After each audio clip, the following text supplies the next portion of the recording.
जय Jagannath Hare Krishna Radhe Radhe welcome back to my channel. आज दिनटा बहुत इंटरेस्टिंग रही भावुली किंतु शेष में कौन है आप ब्लॉग देखिले आप जानीपर निश्चय शेष पर्यंत देखूँ।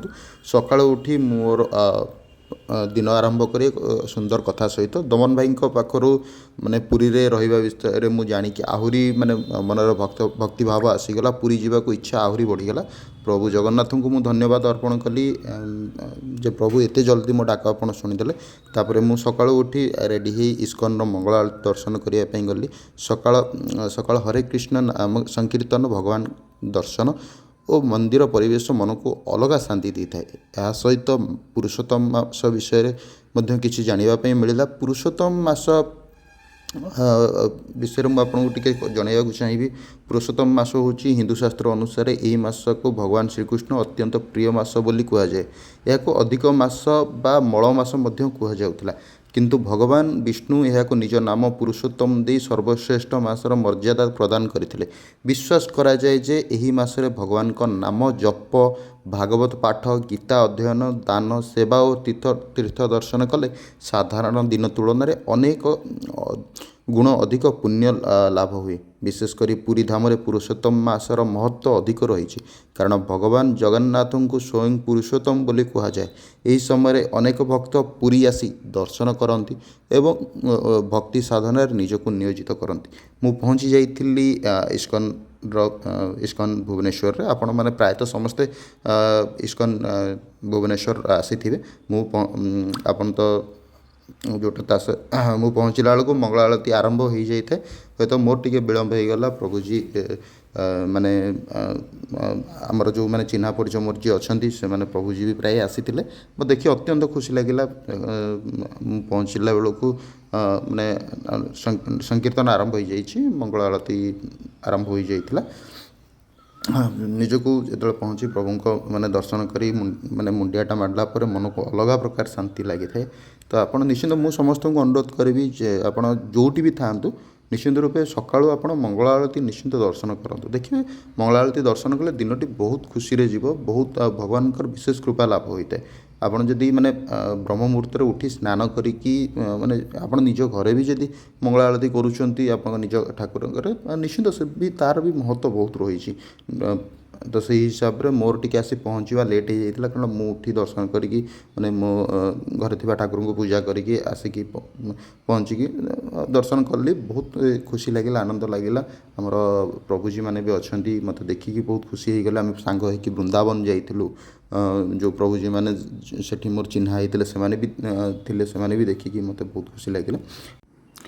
पुरुषोत्तम मास बा मल मास विषय आउ टे जनइबी। विशेषकर पुरी धाम रे पुरुषोत्तम मासर महत्व अधिक रही कारण भगवान जगन्नाथ को स्वयं पुरुषोत्तम बोली कहुए। यही समय अनेक भक्त पुरी आसी दर्शन करती और भक्ति साधन निजक नियोजित करती। मत कथा जानी बहुत भल लगे।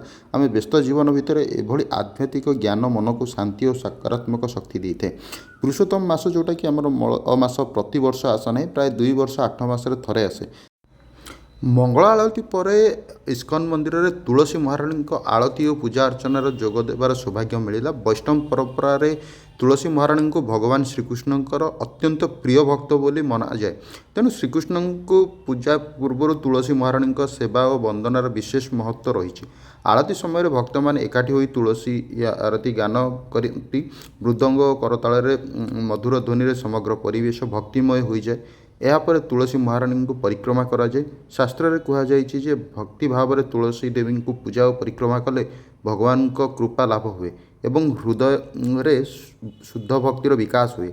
सकाळर से दिव्य परिवेश हरे कृष्ण महामंत्र ध्वनि एवं तुलसी महारानी आरती मन को एक अलग शांति और आनंदर अनुभूति देता।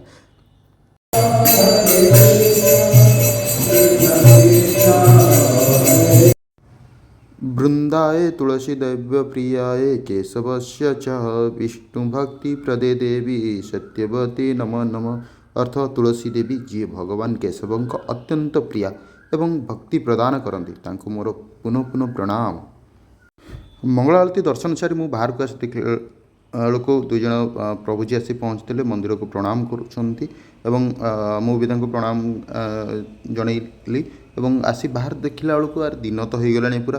ମୋର ମନେ ପଡ଼ିଲା ମୋ ରୁମ୍ମେଟ୍ ମାନଙ୍କୁ ମୁଁ ବାହାରୁଆ ତାଲା ପକାଇ ଦେଇ ଆସିଛି, କାରଣ ଆମର ଭୁବନେଶ୍ୱର ତ ଆପଣ ଜାଣିଥିବେ ନିଦଟା ସକାଳୁ ସକାଳୁ ହିଁ ହେଇଥାଏ। ତ ମୁଁ ମନେ ପଡ଼ିଲା ଯେ ତାଙ୍କର ବି ମର୍ଣ୍ଣିଂ ଡ୍ୟୁଟି ଅଛି, ମୁଁ ଜଲ୍ଦି ଯାଇକି ମାନେ ବାହାରୁଆ ତାଲା ଖୋଲିକି, ଆପଣମାନେ ଦେଖିପାରୁଥିବେ ବାହାରୁଆ ତାଲା ପକାଇ ଦେଇ ଯାଇଛି, ତାଙ୍କୁ ତାଲା ଖୋଲିକି ଉଠେଇଲି ଯେ ଭାଇମାନେ ଉଠନ୍ତୁ, ସକାଳ ହେଇଗଲାଣି, ଆପଣଙ୍କର ଡ୍ୟୁଟି ଆରମ୍ଭ ହେଇଯିବ। ତ ମୁଁ ମୋ ନିଜ କାର୍ଯ୍ୟ ମାନେ ପୁରୀ ଯିବା ପାଇଁ ପ୍ୟାକିଂ ଆରମ୍ଭ କରିଦେଇଥିଲି। ଦିନସାରା ପୁରୀ ଟ୍ରିପ୍ ପାଇଁ ପ୍ରସ୍ତୁତ ଚାଲିଲା। ସମସ୍ତ ଡ୍ରେସ୍ ଗୁଡ଼ିକ ଆଇରନ୍ କଲି, ଲଗେଜ୍ ପ୍ୟାକ୍ କରିବାରେ ବ୍ୟସ୍ତ ରହିଲି।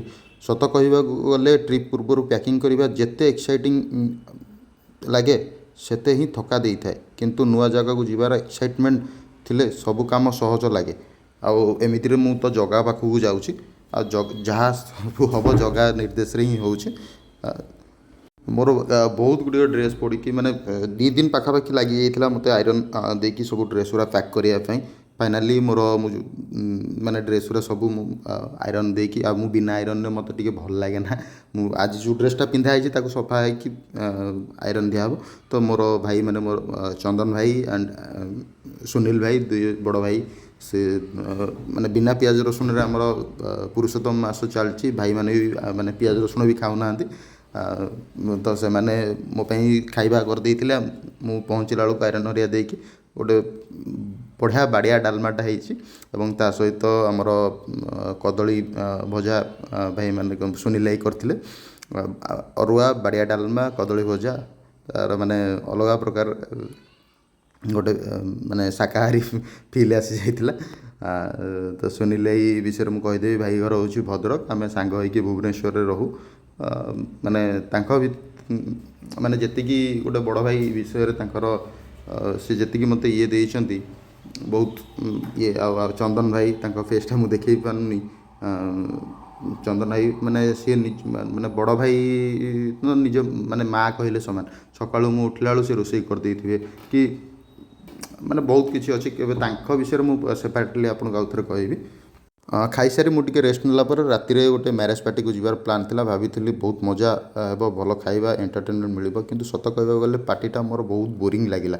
ନା କୌଣସି ମଜାଦାର ଆକ୍ଟିଭିଟି ଥିଲା, ନା ସେମିତି ଏନ୍ଭାୟରମେଣ୍ଟ, ଖାଲି ଚାରିଆଡ଼େ ଆଇଁଷ ଆଇଁଷ, ମାନେ ବହୁତ ବୋରିଂ ହେଇଯାଇଥିଲା। ଆଉ ଏତେ କ୍ରାଉଡେଡ଼ ଭିତରେ ମୋତେ ବି ବହୁତ ଇଏ ଲାଗିଥିଲା। ତ ମୁଁ ପାଖାପାଖି ଭୁବନେଶ୍ୱର ଟୁ 60-70 କିଲୋମିଟର ଡିଷ୍ଟାନ୍ସକୁ ମୁଁ ଯାଇଥିଲି। ରାତି 11-12 ଭିତରେ ଆମେ ମୋର ବଡ଼ ଭାଇ ସହିତ ଯାଇଥିଲି। ତାଙ୍କ ଫେରି ଆସିକି ମୁଁ ନେକ୍ସଟ ଡେ ପୁରୀ ଯେଉଁ ଆସିବି ସେଥିପାଇଁ ପ୍ରିପାରେସନ୍ ତ ହେଇଯାଇଥିଲା। ମୁଁ ଜଲ୍ଦି ପହଞ୍ଚୁ ବି ତଥାପି ରାତି 12ଟା 11:30 ପାଖାପାଖି ହେଇଯାଇଥିଲା।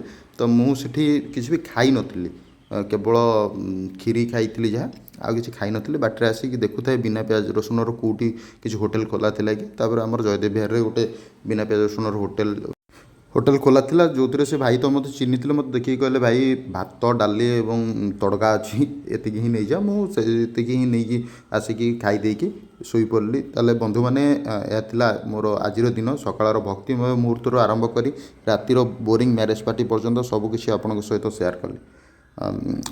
କାଲି ମୁଁ ଆଉ ଗୋଟେ ନେକ୍ସଟ ଭିଡ଼ିଓରେ ଆସିବ। Bye bye Bhubaneswar.